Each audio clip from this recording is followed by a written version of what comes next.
We're in your parents' car, and I have no idea what time it is or where we are. You borrowed the car to drive to a hill in the suburbs where we can check out the view of Vancouver from afar. I chose this viewpoint from a list of other viewpoints suggested to me by Google because I figured this one would look the best at night, which was when we were meeting up, and I was correct. The city from high up on a cold, rainy night. It made me feel so small, but in a calming way. It was beautiful. And you're beautiful, even though you maybe don't know it. And even though it's maybe in a way that's, I don't know, unexpected? Not unconventional. I saw it before, I just hadn't really thought about it. So, unexpected. This whole thing is so unexpected. And now I'm thinking about how my father died less than 10 hours ago, which was also unexpected, in a hospital in a suburb, and here I am with you in a car in a different suburb, and you haven't asked me about it. You're distracting me, which is just what I needed. You are just what I needed.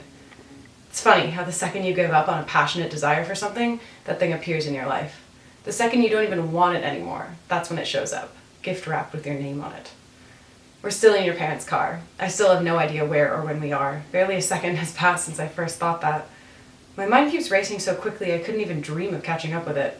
Is that a bad thing? I don't know. At least that way when I think of my dad, it doesn't really have time to sink in. He's dead. He's dead, he's dead, he's dead. And I know it, kind of, but then that thought gets replaced so quickly by something else. That's how grief works, right?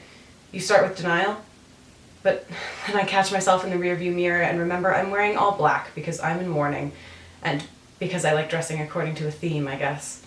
It seems appropriate. I don't really know what is appropriate, though. I don't really know how to go about grieving. We're in your parents' car, and I have no idea where or when we are, and I don't really care anymore. I'm running my fingers through your hair and thinking about how it doesn't matter, how nothing matters. Life is a strange, unpredictable collection of good and bad, and nobody asks for it, but we do it anyways, and then we die. I'm running my fingers through your hair and thinking about how whatever this is, it's probably the first good thing to happen to me this year. But no pressure, because when life throws nothing but lemons at you in 3 months, you don't make lemonade, you just get used to the sour. Or, no, you never get used to pain. But you come to expect it. So, if all this goes to shit, you don't have to feel bad. Now I'm running my fingers through your hair and I'm kind of laughing at myself, at my nihilism, my black comedy. I think I came out of the womb a nihilist. But I'm not entirely wrong, am I? It's like that Arthur C. Clarke quotation. Either we're alone in the universe or we are not. Both are equally terrifying. Either what we do matters or it doesn't. Both are equally terrifying. The universe doesn't care that my dad is dead. I'm one person on one planet, in one solar system, in one galaxy, in a universe so massive I can't even fathom it. It is literally unfathomable. Sometimes I think about how complex humans and the languages and cultures and societies we've developed are. But despite all that complexity, we will never be so great that we are literally unfathomable.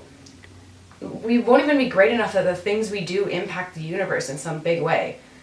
Ultimately, none of this means anything. Everything we ever experience is just passing phenomena. But somehow, despite that, something tells me this isn't going to go to shit.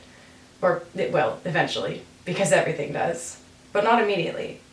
And it'll hurt, in the end, and that used to scare the shit out of me. But now I know pain is inevitable, and fearing it is a waste of energy. And something tells me this will be worth the pain. Something tells me it's going to be good until then. Something tells me I'm ready now and I can get it right. And I'm falling for you, but then my mind goes back to death again and it's a little hard to be romantic. It doesn't seem appropriate. I don't really know what is appropriate, though. I don't really know how to go about grieving. And for all the practice I've had over the years, I find I don't really know how to go about loving either. And then I remember the city from high up on a cold, rainy night, and how it made me feel so small, but in a calming way. And how it was beautiful, and how you're beautiful. And yeah, I don't think any of this matters in the grand scheme of things. Not the loss, not the love, none of it. But that doesn't have to be terrifying. As of late, I've been in a place where I can make an active decision about how I react to and feel about things. I can't always do it. Sometimes the depression and anxiety sinks in and I completely lose control of myself. But not right now.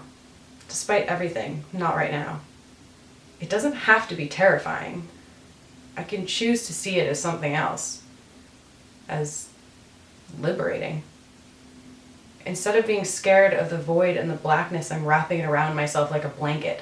Because it's comforting. Thinking about the absurdity of it all is comforting. Sometimes, yes, we make mistakes and the shitty things that happen to us are our own damn faults. But sometimes life just fucks with you. And it's so unfair and it's so hard to let go, to go on. And the only way I know how to let go is to remind myself of the meaninglessness of it.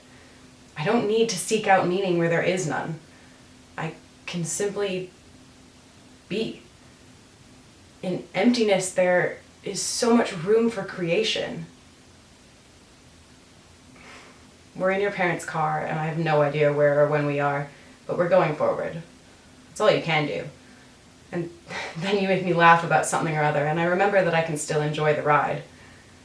Life is this strange, unpredictable collection of good and bad, and nobody asks for it, but we do it anyways. And then we die.